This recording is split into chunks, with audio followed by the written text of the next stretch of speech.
Hello વિદ્યાર્થી મિત્રો, એજ્યુટેકનો ચેનલમાં આપનું સ્વાગત છે। આજે આપણે શીખીશું ધોરણ 10 વિષય સામાજિક વિજ્ઞાન પાઠ 15 આર્થિક વિકાસ। પાઠ 15ના સ્વાધ્યાયના પ્રશ્નોના જવાબની સમજ મેળવીશું। તો ચાલો શીખીએ ધોરણ 10 વિષય સામાજિક વિજ્ઞાન પાઠ 15 આર્થિક વિકાસ।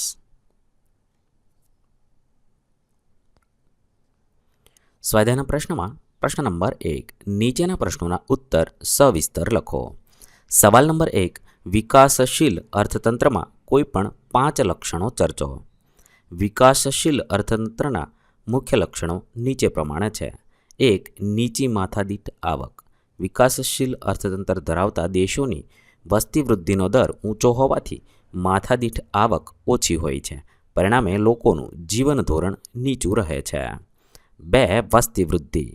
આ દેશોમાં વસ્તી વૃદ્ધિનો વાર્ષિક દર 2% કે તેથી વધારે હોય છે। 3, કૃષિ ક્ષેત્ર પર અવલંબન। આ દેશોની મુખ્ય આર્થિક પ્રવૃત્તિ ખેતી છે। દેશના 60% કરતાં વધારે લોકો રોજગારી માટે ખેતી પર આધારિત હોય છે। દેશની રાષ્ટ્રીય આવકમાં ખેતીનો ફાળો 25%ની આસપાસ હોય છે।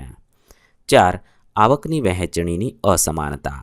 આ દેશોમાં રાષ્ટ્રીય આવક તેમજ ઉત્પાદનના સાધનોની માલિકી અને વહેંચણીમાં ઘણી સમાનતા હોય છે। આ અસમાનતા ગ્રામીણ અને શહેરી બંને વિસ્તારોમાં પ્રવર્તે છે। આ દેશોમાં આવક અને સંપત્તિનું કેન્દ્રીકરણ ખૂબ અલ્પસંખ્યાના લોકોમાં થયેલું હોય છે। આ દેશોમાં દેશના ટોચના 20% ધનિક લોકો રાષ્ટ્રીય આવકનો 40% હિસ્સો ધરાવતા હોય છે, જ્યારે તળિયાના 20% ગરીબ લોકો રાષ્ટ્રીય આવકનો 10% હિસ્સો ધરાવતા હોય છે। 5, બેરોજગારી। આ દેશોમાં બેરોજગારીનું કુલ પ્રમાણ શ્રમિકોના 3% કરતાં વધારે હોય છે। આ દેશમાં મોસમી, છુપી એટલે કે પ્રસન્ન, ઔદ્યોગિક અને અન્ય પ્રકારની બેરોજગારીનું પ્રમાણ વધારે છે। વળી બેરોજગારીનો સમયગાળો પણ ખૂબ લાંબો હોય છે। 6, ગરીબી। આ દેશોમાં ગરીબ લોકોનું પ્રમાણ દેશની કુલ વસ્તીના લગભગ 3 ભાગ જેટલું હોય છે। આ દેશોમાં વ્યાપક ગરીબી માટે તીવ્ર બેરોજગારી અને આવકની અસમાન વહેંચણી જવાબદાર છે। 7, દ્વિમુખી અર્થતંત્ર। આ દેશોમાં અર્થતંત્રનું સ્વરૂપ દ્વિમુખી છે। આ દેશોના ગ્રામ વિસ્તારોમાં પછાત ખેતી, જૂની યંત્રસામગ્રી, પછાત અને રૂઢિચુસ્ત સામાજિક માળખું, ઓછું ઉત્પાદન, તીવ્ર ગરીબી, વ્યાપક બેરોજગારી વગેરે પ્રવર્તે છે, જ્યારે શહેરી વિસ્તારોમાં અદ્યતન ઉદ્યોગો, મૂડીપ્રધાન ઉત્પાદન પદ્ધતિ, નવા યંત્રોનો બહોળો ઉપયોગ, આધુનિક વૈભવી જીવનશૈલી વગેરે જોવા મળે છે। 8, પાયાની અપર્યાપ્ત સેવાઓ। આ દેશોમાં વિકાસ માટે અનિવાર્ય એવી આંતરમાળખાકીય સગવડો તેમજ સેવાઓ જેવી કે સંચાર અને પરિવહન, વહાણવટું અને બંદરો, વીજળી, બેન્કિંગ, શિક્ષણ, આરોગ્ય વગેરે પૂરતા પ્રમાણમાં અને ઊંચી ગુણવત્તાવાળી હોતી નથી, પરિણામે આ દેશોનો વિકાસ અવરોધાય છે। 9, આંતરરાષ્ટ્રીય વ્યાપારનું સ્વરૂપ। આ દેશો મુખ્યત્વે કૃષિ પેદાશો, બગીચા પેદાશો તેમજ કાચી ધાતુઓની નિકાસ કરે છે, જેની માંગ ઓછી હોય છે અને ભાવો નીચા હોય છે, પરિણામે તેમની નિકાસની કમાણી ઓછી હોય છે। આ દેશો ઔદ્યોગિક પેદાશો અને યંત્ર સામગ્રીની આયાત કરે છે, જેના ભાવ વધારે હોવાથી આયાતી ખર્ચ વધારે રહે છે। આમ એ દેશોના વિદેશ વ્યાપારનું માળખું પ્રતિકૂળ રહેવાથી દેશ પર વિદેશી દેવું વધતું જાય છે। સવાલ નંબર 2, જરૂરિયાતો અમર્યાદિત હોય છે, સમજાવો। માનવીની જરૂરિયાતો અસંખ્ય અને અમર્યાદિત છે। તેનો કદી અંત આવતો નથી, તે સતત વધતી જાય છે। એક જરૂરિયાત સંતોષાય ત્યાં બીજી ઉદ્ભવે છે। ઘણીવાર જરૂરિયાતો વારંવાર સંતોષવી પડે છે। કેટલીક જરૂરિયાતો વિજ્ઞાન અને ટેકનોલોજીના વિકાસને કારણે ઉદ્ભવે છે। દાખલા તરીકે જેને ચાલીને કામ પર જવું પડતું હોય તેને સાયકલની જરૂરિયાત જણાય છે, પરંતુ સાયકલ મળ્યા પછી તે સ્કૂટર મેળવવાની ઈચ્છા સેવે છે। જે મળે એનાથી અસંતુષ્ટ રહેવાની માનવીના સ્વભાવની લાક્ષણિકતાને કારણે મનુષ્યના જીવનના અંત સુધી તેની જરૂરિયાતોનો અંત આવતો નથી। માનવ જરૂરિયાતોનો સરવાળો, બાદબાકી કે ભાગાકાર નહીં પરંતુ ગુણાકાર થાય છે।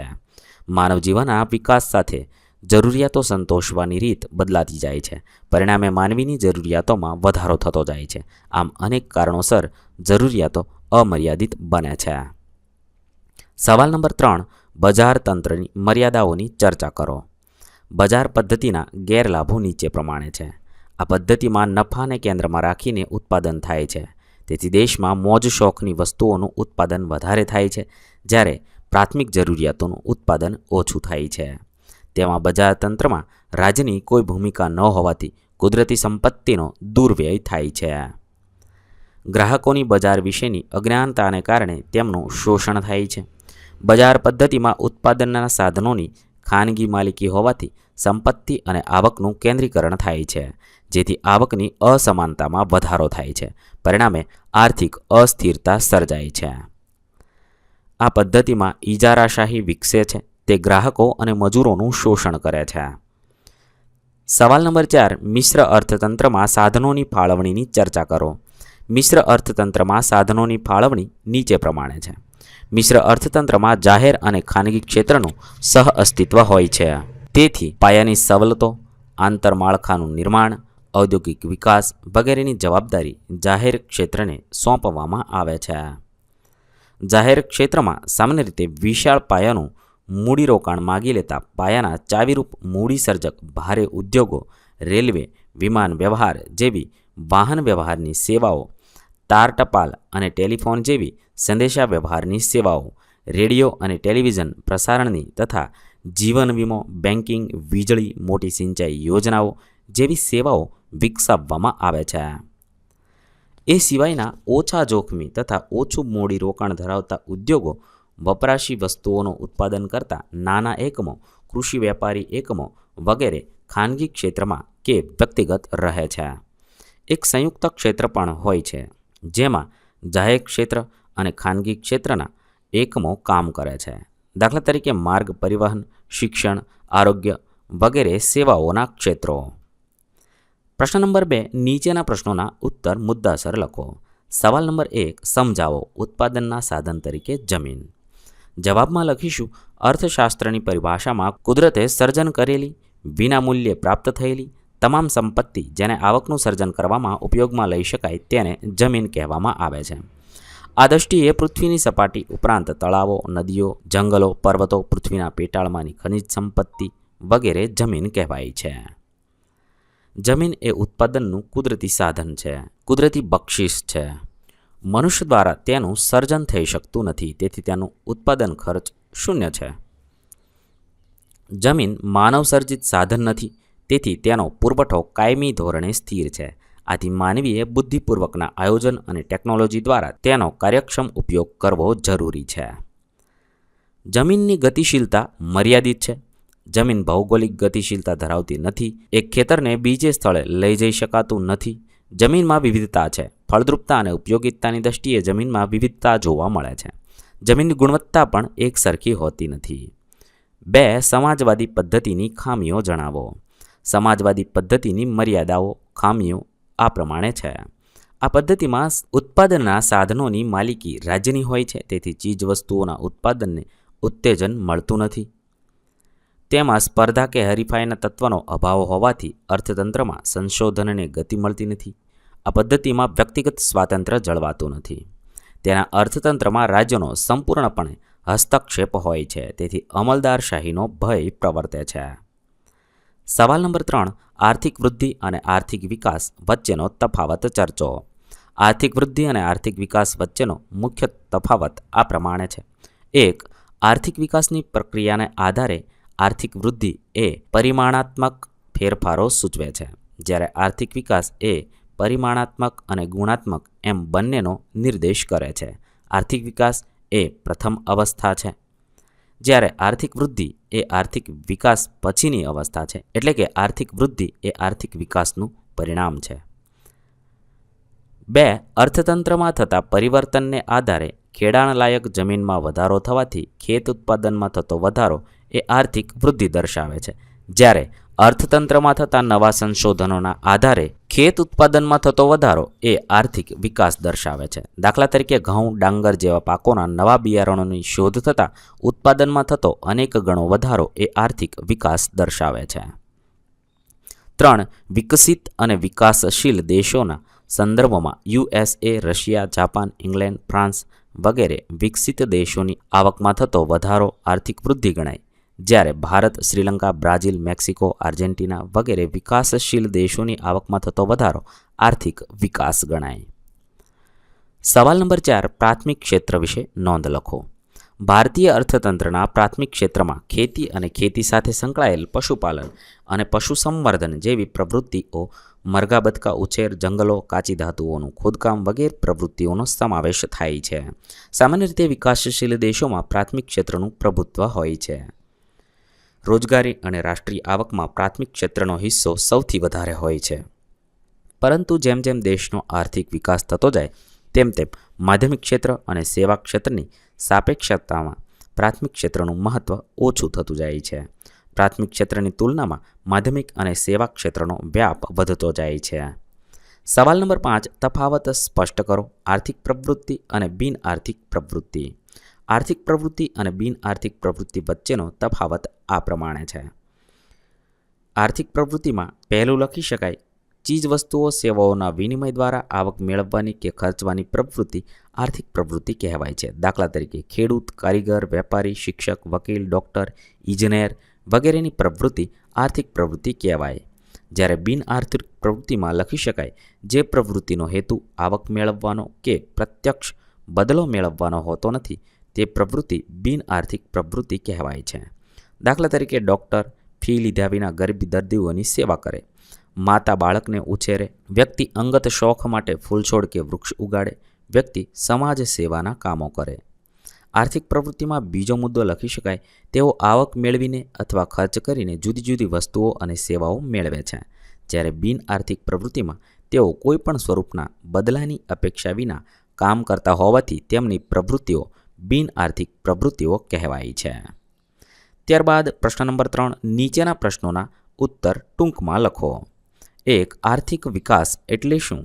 આર્થિક વિકાસ એક એવી પ્રક્રિયા છે કે જેમાં દેશની રાષ્ટ્રીય આવકમાં તેમજ લોકોની માથાદીઠ આવકમાં સુધારો થાય છે, જેના પરિણામે લોકોના જીવન ધોરણમાં સુધારો થાય છે. સવાલ નંબર 2. ઉત્પાદનના મુખ્ય સાધનો કયા છે? જણાવો. ઉત્પાદનના મુખ્ય સાધનો જમીન, શ્રમ, મૂડી, નિયોજન આ ઉત્પાદનના મુખ્ય સાધનો છે. સવાલ નંબર 3. આર્થિક પ્રવૃત્તિનો અર્થ જણાવો.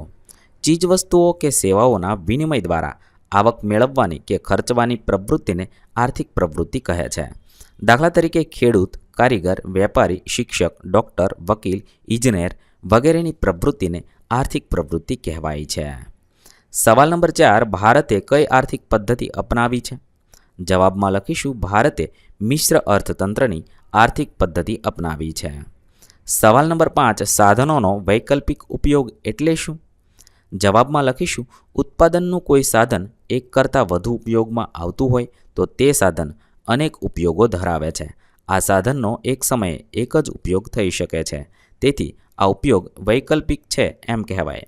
જેમ કે જમીનમાં ઘઉંનો પાક વાવીએ તો બાજરી, મગફળી, મકાઈ કે અન્ય પાકો લઈ શકાતા નથી. જમીનના અન્ય ઉપયોગ જતા કરવા પડે છે. ત્યારબાદ પ્રશ્ન નંબર 4. નીચેના દરેક પ્રશ્નની નીચે આપેલા વિકલ્પોમાંથી સાચો વિકલ્પ પસંદ કરી ઉત્તર આપો. સવાલ નંબર 1. આર્થિક રીતે ભારત કેવો દેશ છે? A. વિકસિત, 2. પછાત, 3. વિકાસશીલ અને D. ગરીબ. જવાબ થશે C. વિકાસશીલ દેશ છે. સવાલ નંબર 2. વિશ્વ બેંકના 2004ના અહેવાલ મુજબ માથાદીઠ આવક કેટલા ડોલરથી ઓછી હોય તો વિકાસશીલ દેશ કહેવાય? A. $480, B. $520, C. $735 અને D. $250. જવાબ થશે C. $735. સવાલ નંબર 3. કઈ પદ્ધતિને મુક્ત અર્થતંત્ર કહે છે? A. સમાજવાદી પદ્ધતિને, B. મિશ્ર અર્થતંત્રને, C. બજાર પદ્ધતિને, D. આપેલ એક પણ નહીં. જવાબ થશે C. બજાર પદ્ધતિને મુક્ત અર્થતંત્ર કહે છે. સવાલ નંબર 4. પશુપાલન વ્યવસાયનો સમાવેશ અર્થતંત્રના કયા વિભાગમાં કરવામાં આવે છે? એ માધ્યમિક, બી પ્રાથમિક, સી સેવા ક્ષેત્ર અને ડી આપેલ ત્રણેય. જવાબ થશે બી પ્રાથમિક અર્થતંત્રમાં વિભાગમાં સમાવેશ કરવામાં આવે છે. અહીં આપણા પાઠ 15ના પ્રશ્નોના જવાબ પૂર્ણ થાય છે. વિદ્યાર્થી મિત્રો, ધોરણ 10ના સામાજિક વિજ્ઞાનના તમામ પાઠના સ્વાધ્યાયના પ્રશ્નના જવાબના વિડીયો આપણી ચેનલ પર ઉપલબ્ધ છે, જે તમે ધોરણ 10 સામાજિક વિજ્ઞાનના પ્લેલિસ્ટમાંથી મેળવી શકો છો. પ્લેલિસ્ટની લિંક વિડીયોના ડિસ્ક્રિપ્શનમાં પણ આપેલી છે. થેન્ક યુ દોસ્તો. એજ્યુકટેકનો ચેનલ તરફથી વિડીયો નિહાળવા બદલ આપનો આભાર. આવા બીજા વિડીયોઝ નિહાળવા માટે અમારી યુટ્યુબ ચેનલ એજ્યુકટેકનો અત્યારે જ સબસ્ક્રાઇબ કરો. આભાર દોસ્તો.